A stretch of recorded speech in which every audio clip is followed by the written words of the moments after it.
చాలదు. సరే ఎన్నికలు పెడతామని అంటున్నారు. మనం కూడా సమాయత్తం కావాల్సిన అవసరం ఉంది. ఈ మధ్య ఒక సర్వే చేస్తే రాష్ట్రంలో 31 జిల్లా పరిషత్లు ఉంటే దాదాపు 16 నుంచి 18 జిల్లా పరిషత్లు బీఆర్ఎస్ పార్టీ కైవసం చేసుకుంటారు. అంటే అంత మంచి ఫలితాలు కనబడతా ఉన్నాయి సర్వేలో. సరే మన సిద్దిపేట జిల్లాకు వస్తే గతంలో 23 మండలాలు ఉండేటి. కొత్తగా మన కుక్నూరుపల్లి కానీ, భూంపల్లి, అక్బర్పేట్, మన దుబ్బాక్ కాన్స్టిట్యున్సీలో కానీ, అదేవిధంగా ఒక మన ధూల్మిట్ట ఒకటి చేర్యాల జనగాం కాన్స్టిట్యున్సీలో వచ్చింది. 26 మండలాలు ఉన్నాయి. సో 26 మండలాల్లో మనం 14 గెలిస్తే జిల్లా పరిషత్ మనది. మన 14 ఆలోచించేది లేదు. 26లో 23, 24 గెలవాలి. ఏదన్నా ఒకటో రెండో లిస్ట్ తీసినట్టు తప్ప మెజారిటీ మనం గెలవాలి. సో దానికి మనం ప్రణాళికాబద్ధంగా పనిచేయాల్సిన అవసరం. సరే మెదక్ జిల్లాకు సంబంధించి కూడా మనకు 2 మండలాలు ఉన్నాయి. మనోహరాబాద్, తూప్రాన్ మిత్రులు కూడా వచ్చారు. మెదక్ జిల్లాలో కూడా మనం 100% జిల్లా పరిషత్ గెలవబోతున్నాం. అక్కడ కూడా తమ్ముళ్ళు అటు మనోహరాబాద్, తూప్రాన్ రూరల్ మండలం గెలుచుకోవడానికి కూడా మనం కృషి చేయాల్సిన అవసరం ఉంది. మున్సిపాలిటీ ఎలక్షన్స్ ఇప్పుడు లేవు కనుక ఇటు గజ్వేల్ మున్సిపల్ కార్యవర్గం మా చైర్మన్ గారు కనబడుతుండ్రు, వైస్ చైర్మన్ గారు కనబడుతుంది, తూప్రాన్ చైర్మన్ గారు ఉన్నారు. మీరందరూ కూడా మీ కౌన్సిలర్లు, పట్టణంలో ఉండే సీనియర్ నాయకులు అందరూ కలిసి ఒక్కొక్క మండలానికి ఒక టీం మీరు కూడా పోయి పనిచేస్తే మళ్ళీ మీ ఎలక్షన్ కు మేమందరం వచ్చి పనిచేస్తాం. రారా రూరల్? సో మీరు కూడా ఇప్పుడు టౌన్ వాళ్ళు పోయి రూరల్ లో పనిచేయడానికి ప్రతాప్ అన్న, యాదవ్ రెడ్డి అన్న డిసైడ్ చేస్తారు. ఎవరెవరు ఏ మండలానికి పోవాలో మంచి టీంలు వేసుకోండి. కౌన్సిలర్, చైర్మన్ గారు, పట్టణ కార్యవర్గం పోయి మీరు కూడా కొంచెం టౌన్ లో రూరల్ లో పనిచేసి మన పార్టీని గెలిపించుకోవడానికి అందరం కలిసికట్టుగా ఒక కుటుంబం లాగా పనిచేయాల్సిన అవసరం. సరే మనకు కాన్ఫిడెన్స్, ఆత్మవిశ్వాసం ఉండాలి కానీ అతి విశ్వాసం ఉండకూడదు. ప్రజలు కేసీఆర్ కావాలని కోరుకుంటున్నారు. కానీ మనం కూడా ఓటర్ దగ్గరికి పోయి మనం చేసిన పనేంది, రేవంత్ రెడ్డి చేసిన మోసాలేంది, ఎట్లా 20 నెలల్లో రాష్ట్రం అధోగతి పాలు ఎట్లయిపోయింది, ఎట్లా ఉన్న తెలంగాణ ఎట్లయిపోయింది అనే విషయాన్ని ప్రజలకు మనం అర్థమయ్యేటట్టు చెప్పాలి. రోజు ప్రతి ఇంట్లో నల్లా వస్తుంది గజ్వేల్లో. కేసీఆర్ ఉన్నప్పుడు నల్ల నీళ్ళు ఎట్లొచ్చినాయి, ఇప్పుడు ఎట్లొస్తున్నాయి? సీదా ముచ్చట. ఆ రోజు నీళ్ళు ఎట్లొచ్చినాయి, ఇవాళ మంచి నీళ్ళు ఎట్లొస్తున్నాయి? ఒక మాట అడిగితే చెప్పదా చెల్లె? రెండో ముచ్చట, కేసీఆర్ ఉన్నప్పుడు ఇంటింటికి రోజు చెత్త బండి వచ్చి చెత్త తీసుకుపోదురు, మరి ఇప్పుడు ఎట్లా తీసుకుపోయారు? ఆడ పారిశుద్ధ్య కార్మికులు, పంచాయత్ సెక్రటరీ ఉన్నారు. ఏమైంది పోయి ట్రాక్టర్ పక్కకు పెట్టిండ్రు అంటే గాసం లేదు సార్. ఆ కార్మికుడు అంటాడు గాసం లేదు సార్ అన్నాడు. ఎన్ని రోజులు అయ్యన్న? 25 రోజులు అయ్యా సార్ అన్నాడు. సెక్రటరీని అడిగిన తాళం చేయాలి ఎండిఓకి ఇచ్చేసాం సార్, ఎంతకని మొత్తం ఇప్పటికే 80,000 అప్పయింది. కనీసం ఊర్లలో చెత్త ఎత్తే పరిస్థితి లేదు. ఏవో కొన్ని మేజర్ గ్రామ పంచాయతీలలో హౌస్ ట్యాక్స్ ఉంటే ఆడ నడుస్తున్నట్టుంది కానీ గ్రామీణ ప్రాంతాల్లో చాలా గ్రామాల్లో కూడా చెత్త ఎత్తే పరిస్థితి కనబడుతుంది. బుగ్గలు పోతే సగం బుగ్గలు వెళ్తారు ఊళ్ళల్లో, బుగ్గలేసే పరిస్థితి లేదు. పైప్ పలిగిపోతే దాన్ని అతికే పరిస్థితి లేదు మంచినీళ్ళ పైపు. మరి ఆ రోజు కేసీఆర్ ను పెట్టుండరా? కేసీఆర్ మీరంటే చూడు కట్నీళ్లు పెట్టిన పోయేవాళ్ళు ఇచ్చిపోయినాం మనం వాళ్ళకి. గ్రామ పంచాయతీలో ట్రాక్టర్లు పెట్టినాం, ట్యాంకర్ కొన్నాం, డోజర్ కొన్నాం, మనము డంపియార్డు పెట్టినాం, అదేవిధంగా వైకుంఠధామం కట్టినాం, నర్సరీ పెట్టినాం, అన్ని ఉన్నాయి. కొత్తగా వాడు కట్టేది ఏం లేదు. ఉన్నదాన్ని నడిపిరా నాయన అంటే అది కూడా శాతం అవుతలేదు కదా. మీరు ఓన్లీ నర్సరీలు కథమైపోయినాయి, ట్రాక్టర్లు మూలకు పడ్డాయి, బుగ్గలు ఎలుగుతలేవు, నల్ల మున్పట్లకి కొత్తలేదు, చెత్త రోజు స్వీకరించడం లేదు. ఇవన్నీ కూడా అర్థమైతా ఉన్నాయి ప్రజలకు, స్వీయ అనుభవంలో ఉన్నాయి. మనం కొద్దిగా యాడ్ చేస్తే చాలు ప్రజలు మన దిక్కు చూడడానికి సిద్ధంగా ఉన్నారు. అందువల్ల మీరు ప్రజల దగ్గరికి వెళ్ళి మంచిగా అన్ని విషయాలు గుర్తు చేయండి. చాలా విషయాలు చెప్పండి. ఒక్కటన్నా అమలైందా? మొదటి ఏడాదే 2 లక్షల ఉద్యోగాలు ఇస్తామన్నారు. అయినాయా? మన కేసీఆర్ నోటిఫై చేసినాయే తప్ప వాళ్ళు ఇచ్చినవి కేవలం 12,000. 12,000 ఉద్యోగాలు మాత్రమే కాంగ్రెస్ పార్టీ ఇచ్చింది. చెప్పింది ఎంత? 2 లక్షలు. మరి అదే బీఆర్ఎస్ పార్టీ అధికారంలో ఉన్నప్పుడు 1,68,000 ఉద్యోగాలు మనం ఇచ్చినాం.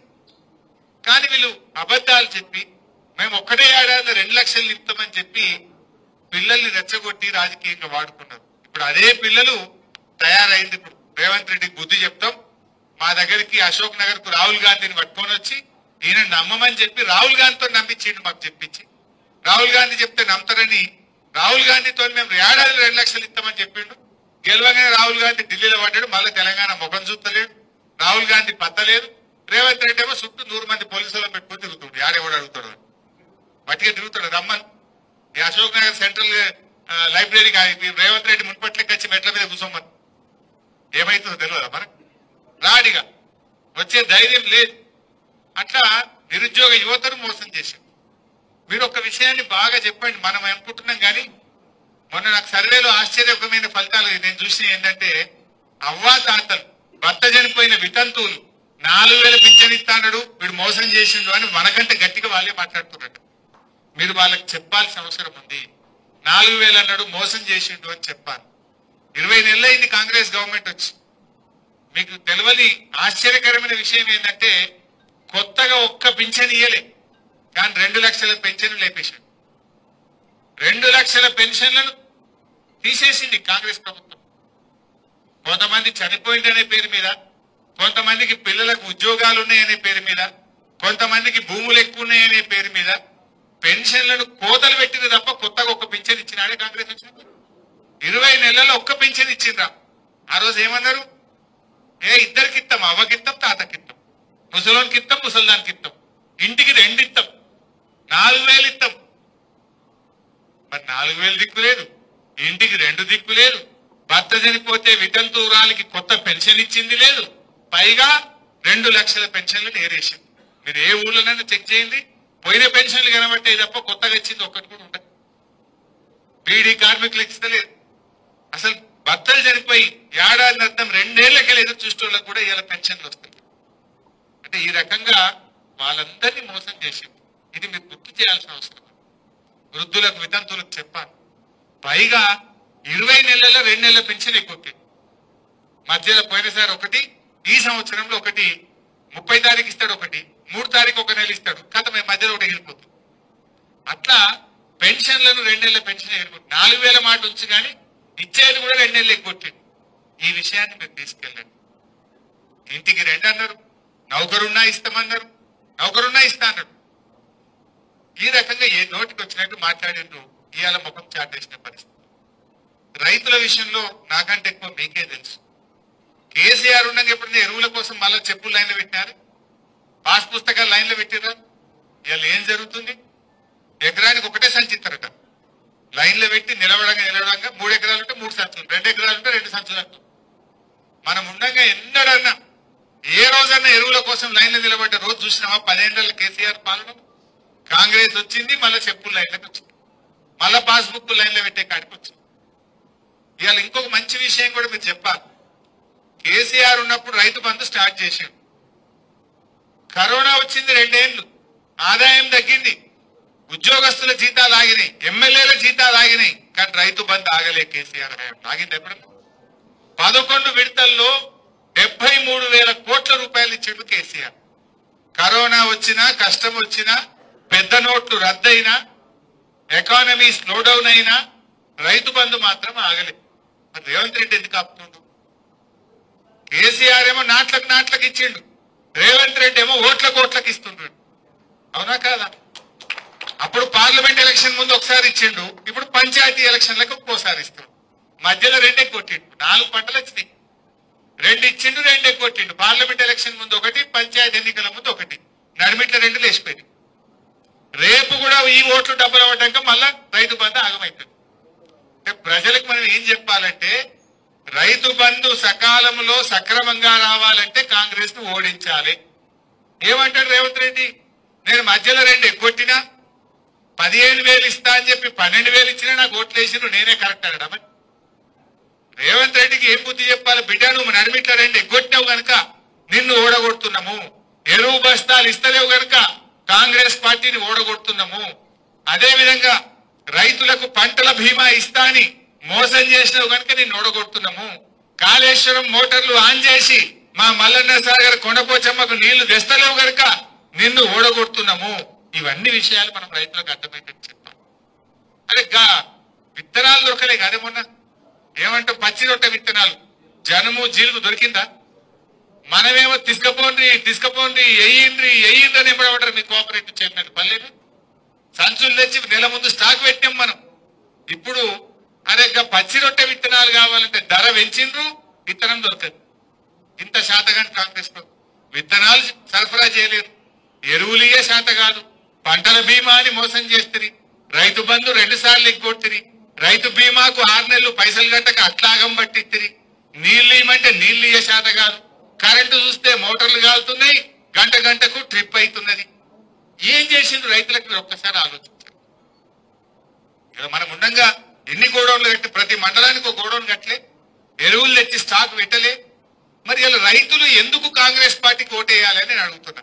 రైతు బంధు ఎగ్గొట్టినందుక, పంటల బీమా ఎగ్గొట్టినందుక, రైతు బీమాకు ప్రీమియం చెల్లించినందుక, జనుము జీలుగు విత్తనాలు ఇవ్వ చేతగానందుక, ఎరువులు అందించినందుక, నీళ్లు ఇవ్వనందుక, మోటార్లు కాలినందుక ఎందుకు వేయాలి కాంగ్రెస్ పార్టీకి ఓటు అని నేను అడుగుతా ఉన్నా. ఇది మీరు చర్చ పెట్టాలి దయచేసి.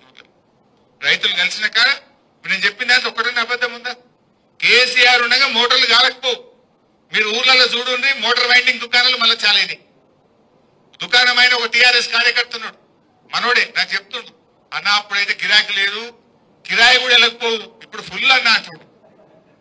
ఈ కాంగ్రెస్ వచ్చినాక ఎవడన్నా బాగుపడ్డాడు అంటే ఒక కరెంట్ మోటార్ వైండింగ్ దుకాణంలో ఒక్కడు బాగుపడ్డాడు. ఎవరికి గిరాకీ లేదు. నేను గజ్వేల రాంగా చూసుకుంటూ 100 టూలెట్ బోర్డులు ఉన్నాయి, అన్ని దుకాణాలు ఎత్తిపోతున్నాయి, ఒక మోటార్ వైండింగ్ దుకాణాలు మాత్రం చెప్తాం. ఎందుకంటే మోటార్లు బాగా గాలిపోతున్నాయి, కరెంట్ సరిగ్గా వస్తుంది. కాంగ్రెస్ వచ్చినాక రివర్స్ అయిపోయింది మొత్తం. మీకు ఒకసారి గుర్తుందో లేదో పాతది నేను యాద్ చేస్తా. కేసీఆర్ ముఖ్యమంత్రి ఉన్నప్పుడు చంద్రబాబు నాయుడు ఆంధ్రాలో మాట్లాడింది ఒకసారి. అరే ఒకప్పుడు ఆంధ్రలో ఎకరం అమ్మితే తెలంగాణలో 10 ఎకరాలు వచ్చు, కానీ 10 ఏళ్లలో కేసీఆర్ ముఖ్యమంత్రి అయినాక ఇప్పుడు తెలంగాణలో ఎకరం అమ్మితే ఆంధ్రలో 10 ఎకరాలు వస్తుంది అని ఎవరన్నారు? చూసిండ్రా మీరందరూ? ఇప్పుడు రేవంత్ రెడ్డి వచ్చి 2 ఏళ్లు కాలే, సీన్ రివర్స్ అయింది. అయిందాకా లేదా? మొన్న నేను సిద్దిపేట పోయినా, గంగాపూర్ అని చిన్నకోడూరు మండలం గంగాపూర్ ఊరికి పోయినా. ఒక మన కార్యకర్త చనిపోతే మాట్లాడించడానికి పోయినా. కొద్దిసేపు మాట్లాడినాక కూర్చున్నాం. ఏం సంగతి అన్నాక ఎరువులు ఈ బాధలన్నీ చెప్పుకుంటా, ఎవడైనా లగ్గం ఉండి అమ్ముకుందామంటే భూమి అమ్మతలేదు సార్. ఏమైతుందంటే 40 లక్షలకి అడుగు తీయలేదు, ఇప్పుడు 20కి ఇస్తామంటే కూడా ఎవడత్తలేడు వాడు. అంటే ఇప్పుడు ఏమైంది? సీన్ రివర్స్ అయింది. ఆడ చంద్రబాబు నాయుడు అయింది, రేవంత్ రెడ్డి అయింది. ఇప్పుడు ఏమైతుంది? ఇప్పుడు మళ్ళా ఆంధ్రలో ఎకరం అమ్మితే తెలంగాణలో 2 ఎకరాలు వస్తుంది. అయిందా లేదా? గజ్వేల్లో మీ అందరికి అనుభవమే ఉంటుంది. రేట్లు తగ్గినాయా పెరిగినాయా? ఎంత తగ్గినాయి? సగానికి సగమైంది. ఇంకా 2 ఏళ్ళు ఉంటే ఇంకేమవుతుందో. దోసాల్లో సగమైంది. ఈ రేవంత్ రెడ్డి ఇంకో ఏడాది 2 ఏళ్ళు ఉంటే ఇంకెంత తగ్గుతుంది? బేరాలు బంధు, కార్లు గుంజుకపోతున్నారు, మోటార్ సైకిళ్లకు ఇన్స్టాల్మెంట్లు లేవు, దుకాణాలు బంద్ అయిపోయినాయి, డీజిల్ కు పైసలు లేవు, బేరాలు లేవు, కొత్తగా ఇల్లు కట్టేవాడు లేడు, ప్లాట్ కొనేటోడు లేడు. ఎవడన్నా అవసరం పడి భూమి అమ్ముకుందామంటే కొనే దిక్కులేదు. నిజమేనా? ఇది రేవంత్ రెడ్డి పాలన పుణ్యం. ఎవరు తృప్తిగా ఉన్నారు? ఎవరికి నువ్వు మేలు చేసినావు? సీన్ రివర్స్ అయిందా లేదా? అదే చంద్రబాబు నాయుడు ఆ రోజు ఏమన్నాడు? ఎకరం అమ్మితే తెలంగాణలో ఆంధ్రలో 10 ఎకరాలు వస్తుందని. ఇప్పుడు ఎందుకు 2 ఏళ్లలోనే ఎందుకు ఆగమైపోయింది తెలంగాణ? 2 ఏళ్లలోనే ఎందుకు రివర్స్ అయింది తెలంగాణ? పాలన చేతగాక దిక్కుమాలిన మాటలు, దిక్కుమాలిన అక్రమ కేసులు, ఆగమాగం చేస్తే గిట్ల అయిపోతుంది. అంటే నాయకుడు కేసీఆర్ అంటే ఎట్లా ఉండో ఇలా ప్రజలకు అర్థమవుతుంది. అందుకే ప్రతి ఒక్కరు కోరుకుంటున్నారు మళ్ళీ కేసీఆర్ ముఖ్యమంత్రి కావాలని కోరుకుంటున్నారు. ఇవన్నీ విషయాలు మీకు తెలివినేం కావు. పిల్లల్ని అట్లా మోసం చేసిండు, రైతుల్ని ఇట్లా మోసం చేసిండు. మహిళల విషయంలో మీకు బాగా తెలుసు, ఏదంటే బస్సు ఇచ్చిన అంటాడు. ఆ బస్సులో కూర్చుందామంటే కాలు పెడదామంటే జాగలేదు. బస్సుల సంఖ్య తగ్గినాయి బాగా. మహిళలకు ఎన్ని మాటలు చెప్పిండ్రే? ప్రతి మహిళకు నెలకు 2500 రూపాయలు ఇస్తా అన్నాడా లేదా? ఇప్పుడు 20 నెలలు అయింది. అంటే ఒక్కొక్క చెల్లెకు అక్కకు 50,000 రూపాయలు రేవంత్ రెడ్డి బాకీ పడ్డాడు. ఓటు అడగాలి ఎవడన్నా కాంగ్రెస్ వాడు పంచాయతీరాజ్ ఎలక్షన్లు అంటే 50,000 అని వెట్టింకనే అడుగుమని చెప్పాలి కాదా? 20 నెలలు ఇంటూ 2500 అంటే 50,000 బాకీ పడ్డాడు ఒక్కొక్కరు. అదే విధంగా మహిళలకు కేసీఆర్ 1,00,000 రూపాయలు ఇస్తాడు, మేము తులం బంగారం కలుపుతామన్నాడు. బంగారం 1,00,000 అవుతుంది. లక్షకు లక్ష 2 లక్షలు ఇవ్వాలి నమ్మొద్దా? ఇచ్చిండా? తులం బంగారం పత్తా లేకుండా వీకి. మూడో ముచ్చట ఆడపిల్లలకు స్కూటీ ఇస్తాను, వచ్చిందా? లేదు. నాలుగో ముచ్చట దవాఖాన పోతే కేసీఆర్ కిట్ ఇచ్చి కడుపు నిండి అన్నం పెట్టి ఇంటికాడ దించాడు, ఉందా కిట్? ఇప్పుడు అది బంద్ అయిపోయింది. ఇట్లా ఏ విషయం చూసినా మహిళలకు వడ్డీ లేని రుణాల గురించి ఏదో బాగా మాట్లాడుతున్నారు. మీకు విషయం ఐడియా ఉండాలి. 1,00,000 కోట్ల వడ్డీ లేని రుణం ఇస్తా అన్నాడు. ఒక గ్రూప్ 20 లక్షలు అప్పు తెచ్చుకుందనుకో, 20 లక్షలకు వడ్డీ లేని రుణం ఇస్తున్నారా? ఇస్తలేదు. 5 లక్షలకే పరిమితం చేశాం. అది పాత ముచ్చింది, నేను కేసీఆర్ ఇచ్చింది, కొత్తగా ఇచ్చేది. కేసీఆర్ ఉన్నప్పుడు కూడా 5 లక్షల వరకు వడ్డీ లేని రుణం ఉన్నది. మనం ఉన్నప్పుడు కూడా ఒక్కొక్క గ్రూప్ 20 లక్షలు 30 లక్షల లోన్లు ఇచ్చినాము. కొత్తగా కాంగ్రెస్ చేసింది ఏమీ లేదు. నిజంగా నువ్వు 1,00,000 కోట్ల వడ్డీ లేని రుణం అంటే ఆ గ్రూప్ 20 లక్షల లోన్ తీసుకుంటే 20 లక్షలకు వడ్డీ లేని రుణం ఇవ్వాలి. 30 లక్షలు తీసుకుంటే 30 లక్షలకు వడ్డీ లేని రుణం ఇవ్వాలి. కానీ వాళ్ళు ఇస్తున్నది గదే 5 లక్షలకు. 2-3 సార్లు నేను ప్రెస్ మీట్ పెట్టి గట్టిగా దబాయించి అడిగిన రేవంత్ రెడ్డిని, సీతక్కను. నోరిప్పలేరు. నేను అడిగిన ప్రశ్నకు సమాధానం చెప్తలేరు. ఎందుకు? గదే 5 లక్షలు మనం ఇచ్చింది తప్ప కొత్తగా ఇచ్చింది ఏమీ లేదు. మహిళలందరినీ కూడా మోసం చేసిండ్రు. 2,500 మోసం చేసిండ్రు, తులం బంగారం మోసం చేసిండ్రు, స్కూటీ అని మోసం చేసిండ్రు, 1,00,000 కోట్ల వడ్డీ లేని రుణమని మోసం చేసిండ్రు. ఈ రకంగా మహిళలందరినీ కూడా అబద్ధాలు చెప్పి మోసం చేస్తా ఉన్నారు. ఈ విషయాలు కూడా మీకు తెలియని ఏం కావు.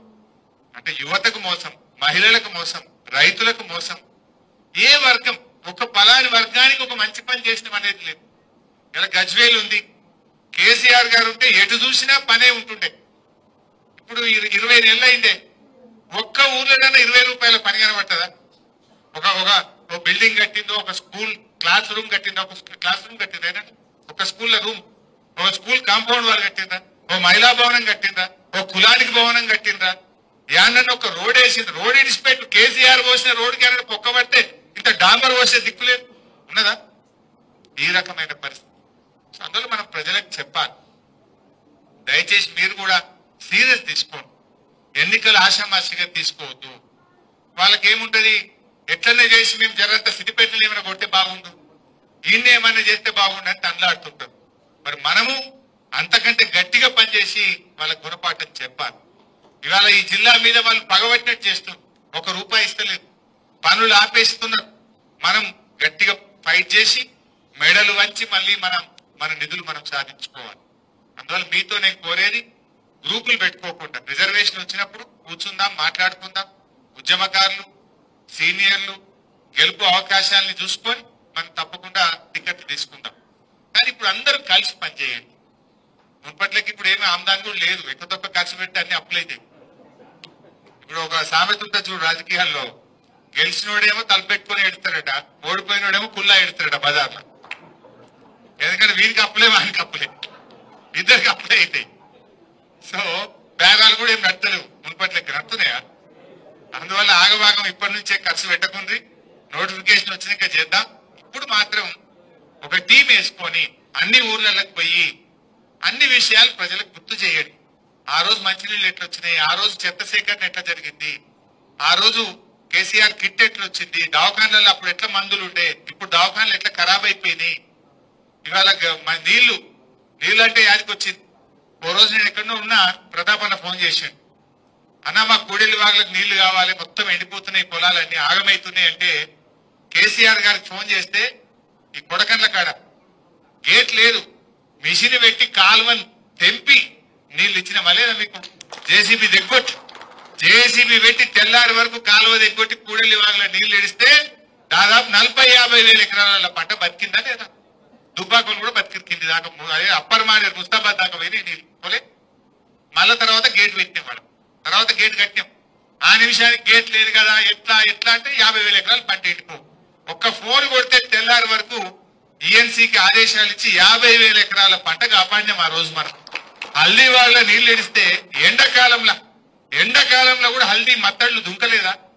గద్దర్ వారి ఊరికి ఒక లిఫ్ట్ పెట్టమంటే నేను లిఫ్ట్ పెడితే గద్దర్ గారి చేతుల మీద లిఫ్ట్ ఇనాగ్రేషన్ చేస్తే వాళ్ళ ఊరికి నీళ్లు పోయినాయా లేవా? గద్దర్ మెచ్చుకున్నాడా లేదా మన పాలన ఆ రోజు? ఇవన్నీ కూడా మీకు తెలుసు. ఇట్లా ఎన్నో విషయాలు ఉన్నాయి. అయితే నేననేది త్రాగునీరైనా సాగునీరైనా అభివృద్ధికి కేర్ ఆఫ్ అడ్రస్ గజ్వేల్ గా మారిందా లేదా?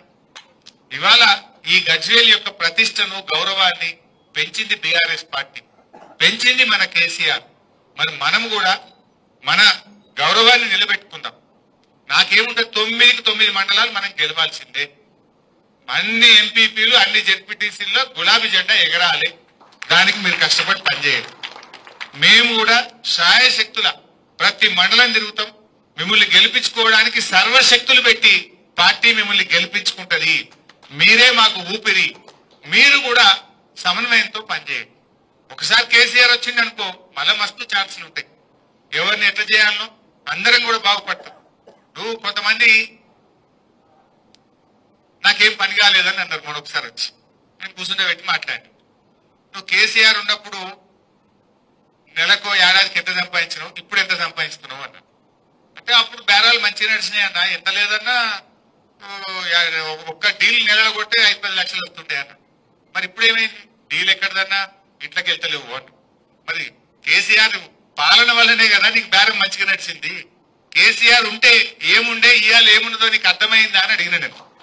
అవునన్నా ఇప్పుడు అర్థమవుతుంది అంటే. ఒక మంచి పాలన ఉంటే, ప్రజలు బాగుంటే, వ్యాపారాలు బాగుంటే అందరికీ చేతినిండా పని దొరుకుతుంది. అందరూ కూడా సంతోషంగా. మేస్త్రీలు ఉంటారు, 4 ఇళ్ళు. ఇప్పుడు గజ్వేల్ మున్పట్లకి ఇల్లు కట్టురా. మేస్త్రీలకు కూడా గిరాకీ కమ్మైందా లేదా? సిమెంట్ దుకాణం గిరాకీ కమ్మైందా లేదా? సలాకోనికి గిరాకీ కమ్మైందా లేదా? శానిటరీ దుకాణం గిరాకీ కమ్మైందా లేదా? కిరాణం దుకాణం కూడా కమ్మవుతుందా లేదా? అప్పుడు పని బాగా అవుతుంటే లేబర్ 6 ఇడికేలు వచ్చి ఉందరు. లేబర్ ఉంటే సామాన్ కొంటారు, కూరగాయలు కొంటారు. కూరగాయలకు కమ్మైపోయి, కిరాణం కమ్మైపోయి. అంటే మనిషి కేసీఆర్ ఉంటే ఏముండే, ఇవాళ ఏమున్నది అని మనం అర్థం చేసుకున్నాం. అందువల్ల ఆయన వచ్చింది అనుకో, అందరికీ గౌరవం, ప్రజలందరికీ మేలు జరుగుతుంది, మన కార్యకర్తలందరికీ కూడా మేలు జరుగుతుంది. సో దాన్ని మనం గమనించాలి. ఇవాళ ఏమైతుంది గజ్వేల్, ఇసుక ట్రాక్టర్ కనబడితే వసూలు, మట్టి కొడితే వసూలు, పోలీస్ స్టేషన్ పోతే వసూలు, అన్నిటికీ రేట్లు అయిపోయినాయి. అదేవా కొత్త పనులేం లేవు, వసూలు పట్టీలు, అక్రమ కేసులు. ఇంతకు మించి ఏమైనా అవుతుందా గజ్వేల్? యాడ కింద దొరికితే పిటిషన్ పెట్టాలి, వసూలు పట్టాలి, పంచాయతీలు సెటిల్ చేయాలి. ఇదే కదా జరిగింది. ఏమైనా జరిగిందా? దయచేసి మీరు ఆలోచన చేయండి. అందువల్ల మంచి టీంలు వేసుకోండి. టీంలు వేసుకొని ఒక ప్రణాళికబద్ధంగా పనిచేయండి. మనలో మన గ్రూపులు వద్దు. తర్వాత మనం ఒక్క సీట్ ఓడిపోయినా బాధపడేది మీరే. మళ్ళా మాకేముంటది, మా ఎంపీపీ గారు మండల ఆఫీసులో కూర్చుంటే ఎప్పుడైనా మేము కూడా వచ్చాడు కూర్చుంటాం. కార్యకర్తలందరినీ కలవడానికి అవకాశం ఉంటుంది. మనకు మండలంలో ఒక అడ్డా ఉండదా? ఏదైనా మంచి చెడు అయితే ఎస్ఐకో ఎండిఓకో ఫోన్ చేసి మన ఎంపీపీ మాట్లాడడా, మన జడ్పీటీసీ గట్టిగా మన కార్యకర్తల్ని కాపాడుకోవడా. అందువల్ల మనం అన్ని గెలవాలి, అన్ని మండలాలు గెలవాలి. అందరూ కూడా సహకరించండి. ఏ కార్యకర్తను కూడా మనం మిస్ చేసుకో, మళ్ళీ కూర్చొని మాట్లాడుకుందాం మండలాల వారిగా. ఇప్పుడైతే మీరు ఒక టీం వేసుకొని మండల్ వైజ్ గా రోజు 4 ఊర్లో 3 ఊర్లో పోయి ప్రజల్ని కలవండి. ఉపాధి హామీ కూలీల దగ్గర పోయి మాట్లాడండి. ఇలా వాళ్ళు కూడా నారాజీ ఉన్నారు. ఫీల్డ్ అసిస్టెంట్లకు జీతం రాక 4 నెలలు మంట మీద ఉన్నారు. వాళ్ళు వద్దన్న మనకు పనిచేస్తారు. బీఆర్ఎస్ చేయరా? 4 నెలల నుంచి జీతం రాకపోతే కడుపు కాలితే ఉడుకుంటాడే. టెక్నికల్ అసిస్టెంట్లు కావచ్చు, ఫీల్డ్ అసిస్టెంట్లు కావచ్చు, ఏపీఓలు కావచ్చు, 4 నెలలే జీతాలు రాక. మొన్నటిదాకా పారిశుద్ధ్య కార్మికులు, ఆ ఊడ్చేటోళ్ళకి, సఫాయి వాళ్ళకి 3 నెలలే జీతాలు రాక. వాళ్ళు తిట్టుడే. ఈ రకంగా ఎవరిని చూసినా అంత ఆగమాగమే ఉన్నది. ఏ చక్కగా ఉన్నటువంటి పరిస్థితి లేదు. అందువల్ల మీరు కూడా అన్ని వర్గాలు కలుపుకోండి. రేషన్ డీలర్లు ఉంటారు, 4 నెలలే వాళ్ళ కమిషన్ రాక. రేషన్ డీలర్ల కమిషన్ రాక 4 నెలలే అవుతారు. వాళ్ళు ఫుల్ నారాజీ ఉంటారు.